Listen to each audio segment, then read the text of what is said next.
如果你登上这样一列时间列车，从恐龙时代发车，途经黑暗的欧洲中世纪、西部牛仔时代，最后到达科幻的未来，你想在哪个时代下车？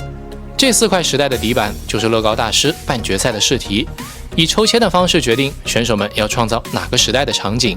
比赛时间长达16个小时，听好的，就是有点费干。小哥组抽到了可能是4个中最占优势的狂野西部主题。对于他们来说，西部牛仔就像我们的金庸、古龙笔下的侠客一样，所以小哥们一上来就爆发了很多灵感。他们想做牛仔们的枪战场景，以及美国18、19世纪的城镇、酒馆、峡谷上的悬崖。搭建这个大峡谷需要消耗大量的零件和时间。白人小哥在搭建的时候还伤到了手，但最后还是将西部世界完美的呈现了出来。时光火车缓缓驶进了西部世界，路旁坐落的是19世纪的酒馆、银行。牛仔们骑着马，正从陡峭的峡谷往下跑。时光火车的轨道旁被安放了炸药，有人准备在这里爆破火车。此时，悬崖上有一位牛仔正准备拯救这个村庄。酒馆门前2位牛仔正在枪斗，而旁边楼上的人用望远镜观察着这一切。评委注意到 Saloon 的非常规拼搭方式，这种巧妙的拼搭让字的形态非常好看。铁路旁的炸药这一设计，利用题目本身进行了完美的互动，故事和场景也充分展现了2位小哥的搭建技巧。评委也给出了极高的评价。The best Wild West build I've seen in a very long time. 史前侏罗纪，黑暗的欧洲中世纪，西部牛仔，科幻未来。在这4块时代的底板上，选手们要以抽签的方式决定创造哪个时代的场景。胡子老哥希望能拿到中世纪和西部题材。Congratulations, sir! You have selected the future. 但偏偏抽到了他最不喜欢的科幻未来题材的作品。面对蓝色的底板，蓝头巾老哥大脑一片空白，在队友的灵感提供下，最后决定将蓝色背景设定成海洋，讲述未来海平面上升，人们不得不来到海上生存的故事。胡子老哥超级喜欢抽到西部题材的小哥组做的水塔，时常投去羡慕的视线，但对于自己这边则是一脸嫌弃。但看到搭档在创作，逐渐也开始有了想法，帮忙加入了故事和细节。在未来，世界末日来临，海平面上升，人们被迫在海面上搭建基地生存，交通工具也变成了飞艇和船。海上漂浮的油桶暗示着人们并没有对世界末日产生任何反思。胡子老哥虽然浪费了开始的几个小时，但他们决定将蓝色的主题设置为海洋，给整个作品定下了基调。胡子老哥果然从不让人失望。少年组抽到了中世纪场景，他们想将之前比赛做城堡和龙的经验沿用在这次半决赛里。他们吸取了之前时间管理的教训，先把关键部分龙做了出来，但城堡留白的面积太多了，16个小时看起来很长，但时间还是不够布置这些细节。于是他们用了很多人仔填补，但最后时间截止时还是发现了失误。 Really hope he doesn't notice.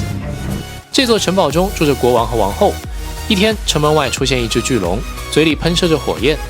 骑士在前线带领着士兵抵抗恶龙，但士兵们感觉很绝望，因为这根本不是他们能抵抗得了的。少年组在故事细节上处理得很好，前线军队配备了投石车和弩车，恶龙做的也很漂亮，但是城楼上人仔的笑脸不太应景，整体看下来还是有很多空洞的地方。 If you had to give them a letter grade out of like A to F for time management, what would you go for? Probably a D-. 还没等少年组消化完刚刚的差评，评委犀利捕捉到了他们失误的地方。 I'm going to change the D- in time management down to an E because I found loose bricks. 下一集，自负小哥组带来史前侏罗纪作品，3支决赛队伍公布。在这4块时代的底板上，选手们要以抽签的方式决定创造哪个时代的场景。自负小哥抽到了史前时代，他们想围绕一个巨大的霸王龙展开搭建，这些灵感都来源于电影《侏罗纪公园》。自负小哥喜欢搭视觉冲击力强的大型作品，这一次正好圆梦赛场。尽管评委强调作品的比例要以人仔为参照物，但自负小哥的霸王龙还是做得大到没边了，光是头部就和半座山一样大。问题在他们想要将龙支撑起来的时候就暴露了，因为霸王龙太重，所以支撑不住，所以最后霸王龙只能趴在地上。时光火车开进了史前时期，许多小型恐龙和人仔们共同生存，人仔们在山下烤肉，甚至还在给恐龙喂奶。但实际上，这种小恐龙才是正确的比例。也正是因为这些正常的小恐龙，让霸王龙看起来太荒谬了。评委直言，他们没有过技术这一关。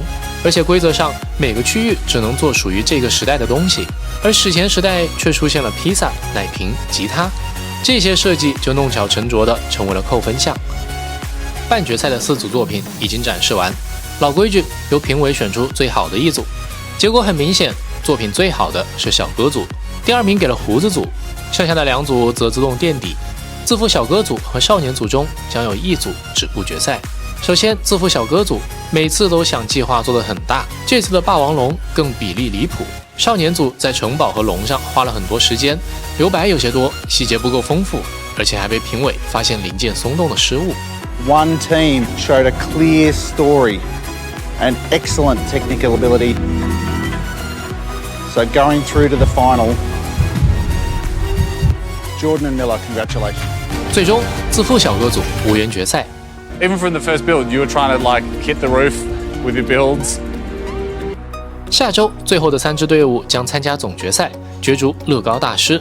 总决赛比赛时长长达28个小时，选手们将遭遇更艰难的情况，同时也带来了整季最震撼的作品。The winner is